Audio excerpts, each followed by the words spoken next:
나인원의 내일장 홀인원 코너로 이어가도록 하겠습니다. 거래 대금에서 힌트 그리고 하나 더 포인트 잡아서 이야기 풀어가 보도록 할게요. MTNW 나인원 박재호 어드바이저와 인사 먼저 나누겠습니다. 어서 오십시오. 반갑습니다. 반갑습니다.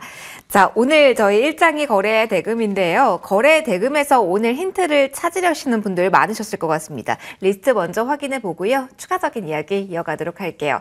이렇게 준비가 되어 있습니다. 에코프로 그룹주가 모두 포진을 하고 있고요. 오후장에 포스코 퓨처엠 중심으로 거래가 한 번 더 실리면서 삼성전자 앞에 포스코 퓨처엠이 자리를 하고 있습니다. 위원님, 네. 일단 전체적인 특징을 잡아본다면 역시 삼성전자 빼고는 다 2차 전지, 삼성전자를 넘어서는 거래 대금도 많습니다. 네. 여기에 대해서는 어떻게 우리 팁을 얻어볼 수 있을까요? 일단 시장이 하락할 때도 소외가 되었었고 시장이 반등할 때도 소외가 되었었던 게 대표적으로 이제 양극재 쪽이죠. 2차 전지 소재주들이 전반적으로 이제 그러한 모습들을 보여줬는데 죄송합니다. 자, 일단 그런 어떤 과정 중에 있어서 일단 순환매가 좀 돌았어요. 그래서 저는 개인적으로 양극재 수요량이 계속적으로 증가한다든지 또는 이제 공급 계약이 이제 평균적으로 한 3조 원 정도가 이제 공급 계약이 맺어지는 그런 상황들이 좀 자주 나오는데 새롭게 공급 계약도 나오지 않았습니다. 그래서 이런저런 상황들을 좀 고려했을 때 철저히 좀 기술적 반등이다라는 점을 좀 말씀드리고 싶고요. 일단 그 중에서 대표적으로 에코프로 BM을 같이 한번 좀 보도록 하겠습니다.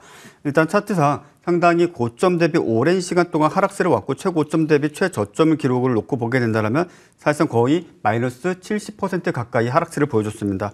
다만 조금 아쉬운 점은 그 이후에 추가적인 조정을 좀 더 보여줬다라면 어찌 보면 좀 매수를 해볼 수가 있었을 텐데 제가 지난 토요일에도 그렇고 계속적으로 이 2차 전지에 대해서 여러분께 기술적 반등이다. 근데 딱 한 가지 시그널이 나오면 좋겠다라고 말씀을 드렸습니다. 그게 약 1조 원가량의 거래 대금. 자, 오늘 1조 원가량의 거래 대금이 발생을 했습니다. 즉 오늘 이후로는 아마도 주가가 내일서부터 갑자기 양봉을 계속적으로 보여주면서 우상향을 보여주는 것은 쉽지는 않을 것입니다. 다만 하락을 하더라도 기껏해야 21선 또는 61선까지 하락을 하게 될 것이고 그 부분에서 횡보 또는 이제 반등세를 보여주면서 일단 중요한 것은 기존에 물려 계셨던 분들은 더 이상의 하락에 대해서는 걱정을 좀 덜 하셔도 될 것이고 또는 지금 현재 보유하고 있지 않은 상황에서 내가 그래도 시장 반등 국면에서 좀 로봇에서도 소외가 되었었고 반도체에서도 소외가 되었었다. 그렇다면 에코프로 BM 지금 현재 구간 내에서 60일 또는 21선까지 어떤 조정 구간 내에서 물량을 모아가시는 전략도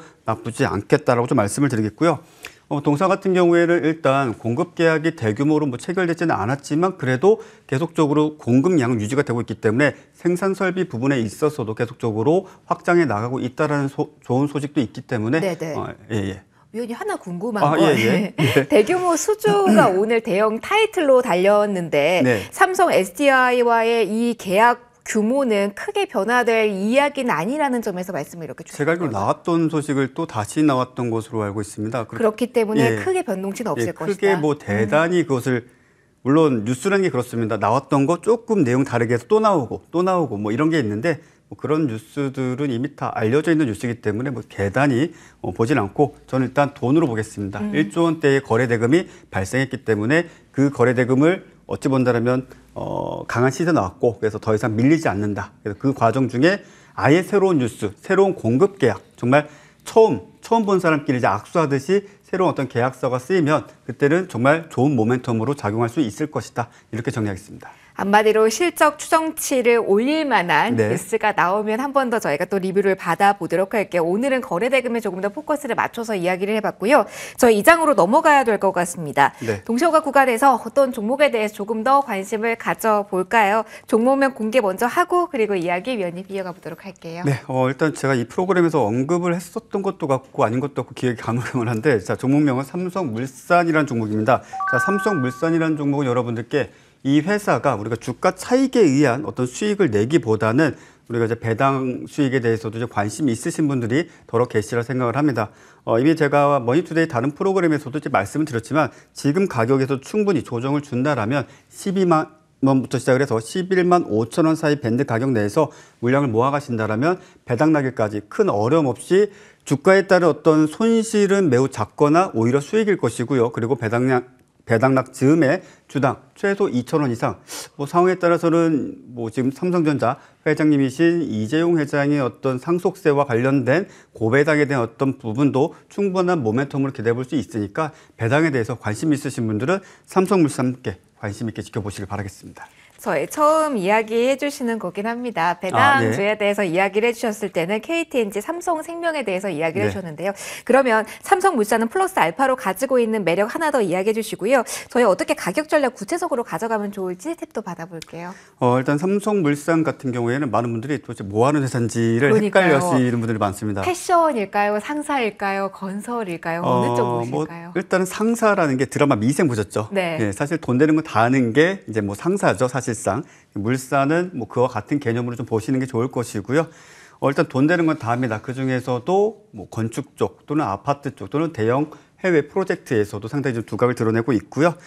그러다 보니까 그 외에 지금 해외에서도 대규모 프로젝트가 좀 진행이 된다라고 한다면 삼성물산이 거의 빠지질 않고 꼭 참여를 하는 편입니다. 그런 부분들도 긍정적으로 보실 필요가 있겠고, 동사 같은 경우에는 고배당주가 지금 시기에 그렇습니다. 외국인과 기관의 수급이 유입되는 만큼 목표가 15만 원 잡아주시고요. 손절가 11만 5천 원 잡지만 그 가격까지 조정 준다면 충분히 모아가시면서 배당락일까지 끌고 가셔도 좋습니다.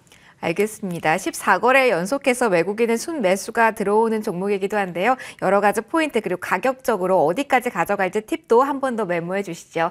자, 추가적인 이야기 장 마감하고 이어가도록 하겠습니다. 일단은 양대지수 빨간불 켠 구간에서 마무리 대기하고 있습니다. 코스피가 0.5% 그리고 코스닥은 0.16% 정도의 상승권에서 마감 대기하고 있는데요. 양대지수 수급권의 흐름은 살짝 다릅니다. 한 번 더 이따 리뷰를 해드릴게요. 일단 4일장 이렇게 마무리 짓도록 하겠습니다.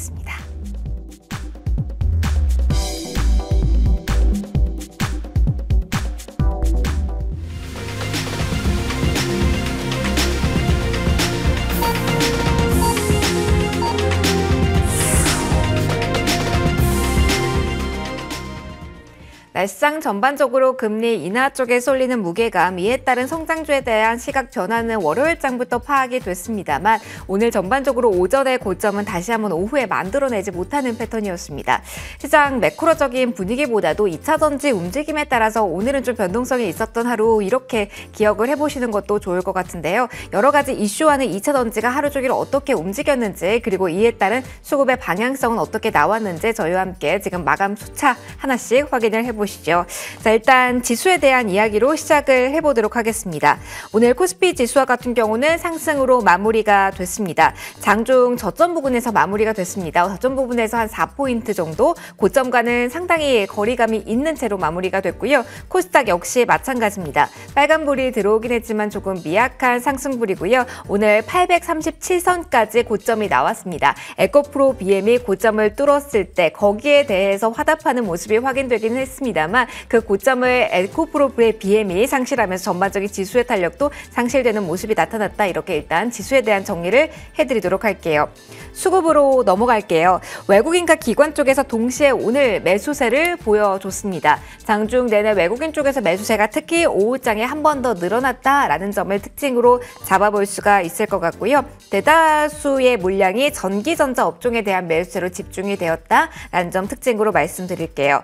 자, 그리고 코스닥으로 넘어가 보도록 하겠습니다. 오늘 조금 변동이 있었던 건 외국인입니다. 이렇게 언뜻 본다면 기관 외국인 모두 팔았구나라고 생각을 하실 수가 있겠지만 외국인 쪽에서 장중에 800억 원 넘게 매도 우위를 기록하기도 했기 때문에 상당히 물량을 많이 줄여낸 구간에서 마무리가 됐다. 이렇게 생각을 해주시면 좋을 것 같습니다. 막판에 외국인 쪽에서의 매수 현황에 좀 주목을 해보시는 것도 오늘은 괜찮겠네요. 수급적인 상황 점검 쭉 해드렸고요. 환율 시장 좀 이어서 보도록 하겠습니다. 원달러 환율 같은 경우는 장중에 1,300원 위로 올라섰고요. 거기에서 마무리가 됐습니다. 1,296원 선에서 오늘 스타트 라인을 끊긴 했는데요. 1,300원 위로 올라선 구간입니다. 다만 전거래일 대비로 했을 땐 소폭의 내림세였고요. 계속해서 금리 인하에 대한 분위기가 나오곤 있습니다만 달러 사자에 대한 움직임이 하단을 지지해주는 그 패턴 계속 나왔다는 점 챙겨보시면 좋겠고요. 오늘 원달러 환율 이렇게 마무리가 됐습니다. 주요 일정들도 좀 챙겨보시면은요. 바로 내일입니다. 한국의 11월 소비자 물가지수 그리고 3분기 GDP 발표가 있다라는 점, 그리고 미국 쪽에서 발표되는 8월 8일 날 11월 고용 보고서도 체크해 보시면 좋겠습니다.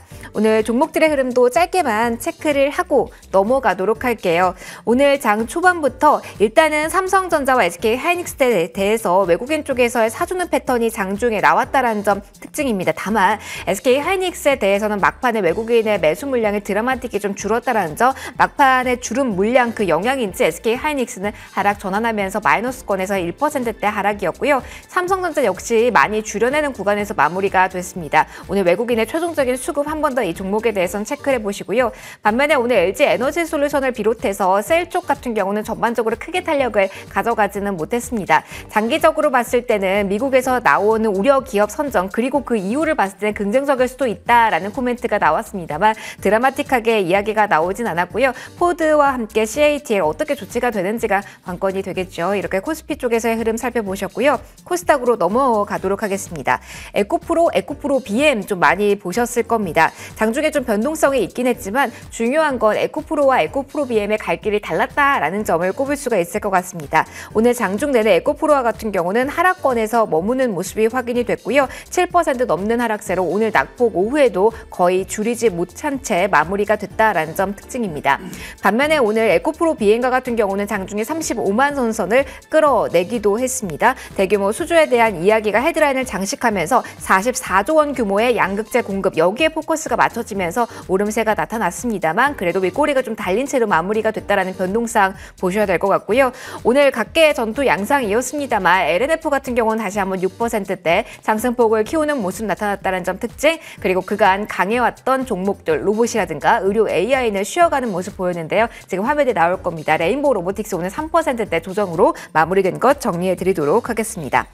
자, 일단 시장 이렇게 마무리가 됐습니다. 흐름을 좀 읽어주세요. 말 그대로 요즘은 위원님 수급장이라고 봐도 무관할까요? 네, 일단 뭐 수급장이라고 말씀드리기도 좀 못한 게 일단 가는 놈만 가고 가는 종목만 돈이 쏠립니다. 어찌 본다면 다우지수와 우리가 좀 비교를 하게 된다면 다우지수가 큰 폭의 상승세를 보여주게 된다면 우리 시장은 이렇다 할 힘을 쓰지 못합니다. 어찌 본다면 다우가 급등을 했을 시에는 우리 시장 빠지겠구나. 오히려 디커플링이 거의 사실상 진행이 되겠구나라고 생각을 하는 것이 오히려 지금 시장에서 가장 적절한 시장 대응 전략이 되지 않겠는가라는 생각마저 듭니다. 지난주 금요일에도 그렇습니다. 지난주 금요일에도 그 전일 다우지수가 500포인트 이상 상승했음에도 불구하고 우리 시장은 정말 메가리를 못 쳤고 오늘도 역시 마찬가지입니다. 자, 어찌 본다면 미국은 지금 현재 35,500포인트대를 넘어서면서 살짝 상승세를 보여주고 있는데 우리 시장은 전혀 그런 어떤 움직임의 동기화가 되질 않고 있는데 제가 드리고 싶은 말은 자, 지금 시장에서 시장에 대해서 방향성을 고민하는 것은 정말 득이 될 것이 하나도 없다라는 말씀을 좀 드리고 싶습니다. 물론 여러분들이 내가 갖고 있는 종목이 좀 손실을 줄이거나 좀 좋은 상황이 왔을 때 조금 더 상승하지 않겠는가라는 기대감은 있겠으나 분명 말씀드리건데 지난 9월 이전서부터 오랜 시간 동안 비추세였던 종목군들은 현재도 비추세일 것입니다. 그리고 지난 11월 달에 시장 반등 줄 때도 크게 반등이 없었을 확률이 높습니다. 즉 그러한 종목군들은 되도록이면 글쎄요. 여러분이 정말 이 돈은 필요가 없어 라고 한다면 모를까 정말 필요한 돈이라면은 정말 어느 정도 대응을 좀 하시고 오히려 그 손실을 인정하고 남은 돈으로 다른 데서 좋은 어떤 그런 수익을 좀 내시는 게 조금 더 낫지 않겠는가라는 좀 말씀을 드리고 싶고요. 자, 중요한 점은 지금 현재 시점에서 음봉에서 또는 하락하는 종목에 저점을 잡으려고 하신다면 큰 코 다칠 수가 있습니다. 뭐 잠시 후에 두산 로보틱스에 대해서도 좀 말씀을 드리겠지만은 오히려 양선을 기록을 하고 있고 시장의 거래 대금이 대량으로 집중되고 있는 종목군들 딱 한두 종목에만 집중을 하시는 것이 오히려 당일 수익을 내고 또 그 수익을 지킬 수 있는 유일한 전략이다라는 점을 다시 한번 좀 말씀을 드리겠고요. 당분간 시장 조금은 쉽지 않아 보입니다. 아마 여러분들도 12월 1일서부터 느끼셨으리라 생각을 합니다. 통상적으로 뭐 산타랠리에 대한 이야기가 다양하게 나오고 있지만 제 기억엔 3년 전인가요? 4년 전 애플카 이슈가 있었을 그 당시 그게 제 기억상 마지막 산타였습니다. 자, 그러하기 때문에 지금 시장에서 산타랠리에 기댄 채 망연자실 보유 종목 그냥 방치하지 마시고 적절한 대응 그리고 그날그날의 당일 주도주에서 꼭 작은 수익이라도 챙겨 나가시면서 꾸준하게 그런 어떤 패턴을 이어가시길 바라겠습니다. 하늘에서 뭔가 나오기를 기다리는 것보다는 네. 내가 더 분지하게 움직여야죠. 자, 일단 하나씩 저 고민해 보도록 하겠습니다. 앞서 힌트 주셨던 종목이 가장 위원님 궁금하실 것 같습니다. 네. 두산 로보틱스 이야기를 해볼게요. 사실 가파르게 올랐고요. 오늘 네. 쉬어가긴 했습니다만 이 정도면 선전이라는 생각들 많이들 하실 것 같습니다. 일단 저희 모두 세 자리대 수익률 기록하고 있는 구간이긴 한데 보호회수 물량 중심으로 좀 이야기를 들어보고 싶습니다. 6일 날 이번 달에도 예정이 되어 있고요. 다음 달도 예정이 되어 있는데요. 흐름과 관련해서 지금 어떤 내용 필요할까요? 일단 특정 기업을 제가 절대 비난하는 것이 아니라 개인적으로 셀트리온, SK 계열사 그리고 두산은 어찌 본다면 개인 투자자들의 바람과는 정반대의 행위를 보여주는 경우가 많습니다. 시간에서 대량의 블록딜을 통해서 정말 시간의 하락과 그 다음날 개파락까지 보여주는 경우도 많았었고 정말 뜬금없는 소식 때문에 주가가 급등을 하고 있음에도 아무런 내용을 발표하지 않다가 장 마감 이후에 사실 무근이라는 내용으로 정말 많은 개인 투자자분들을 힘들게 한 적도 있었고 또 어떤 기업은 그중에서 어떤 기업이죠. 회사에 돈이 없다고 갑작스럽게 임원들의 주요 주주들의 물량을 던진 경우도 있었습니다. 자, 제가 이 말씀을 드리는 이유는 간단합니다. 두산 로보틱스의 어떤 차익 실현 물량들은 지금 현재 제가 감히 예상컨대 적절하게 시장에서 대량으로 출하가 되긴 할 것입니다. 그렇기 때문에 그런 부분들에 대해서 지금 현재 혹시라도 고점에 물리신 분들은 안 계시리라 생각을 하는데 혹시라도 계시다라면 내일장 만약에 7만 5천 원마저도 못 지켜준다면 일단 팔고 다시 사는 쪽으로 저도 지금 지난주 금요일 고점대에서 매도하고 아무것도 안 하고 지켜만 보고 있습니다. 제가 생각하는 것은 일단은 8만 원 이하 그리고 7만 5천 원에서 지지해 줄 것인가 이걸 좀 보고 있는데 제가 늘 말씀드리죠. 매수해놓고 기다리는 것이 아니라 매수하기 위해서 좀 기다려볼 필요가 있다. 그리고 각 기업별 특성을 좀 생각한다면 개인 투자자분들이 어느 정도의 고점에서 물려 있는지 매물대가 어떠한지는 그 사람들에게는 별로 중요하지 않다. 그 사람들은 기계적으로 아마 락업 물량이든 보호해수 물량이든 차익 실현에 나설 확률이 매우 높기 때문에 일단은 강 건너 불구경하자 이렇게 좀 말씀드리겠습니다. 그러면 하나만 더요. 네. 레인보우 로보틱스도 궁금하실 것 같아서 내일장에서 지켜야 될 라인이 있을까요? 일단 레인보우 로보틱스는 개인적으로는 지난 며칠이죠? 날짜가 11월 28일이죠. 네. 이 당시에 7천억 원 이상의 거래대금을 만들어줬고 그러기 때문에 방향성은 돌렸습니다. 다만 또 두산 로보틱스가 상장할 때도 로봇 테마를 망쳤고 자 지금도 로봇 테마를 좀 뒤흔들어 놓고 있습니다. 근데 이게 어느 정도 해소가 되면은 레인보우 로보틱스는 아마도 대장주로 등극했으면 좋겠다라는 생각도 좀 듭니다. 알겠습니다. 네. 로봇의 시간은 아직 끝나지 않았다라는 팁까지 주셨습니다. 네. 저희 오늘 여기서 마무리 짓도록 하겠습니다. 마지막 코너 함께해 주신 나인원 박재호 어드바이저와 함께 인사드리도록 하겠습니다. 오늘도 함께해 주신 분들 모두 감사하고요. 내일도 많이 준비해서 돌아오도록 하겠습니다. 시청해 주셔서 고맙습니다.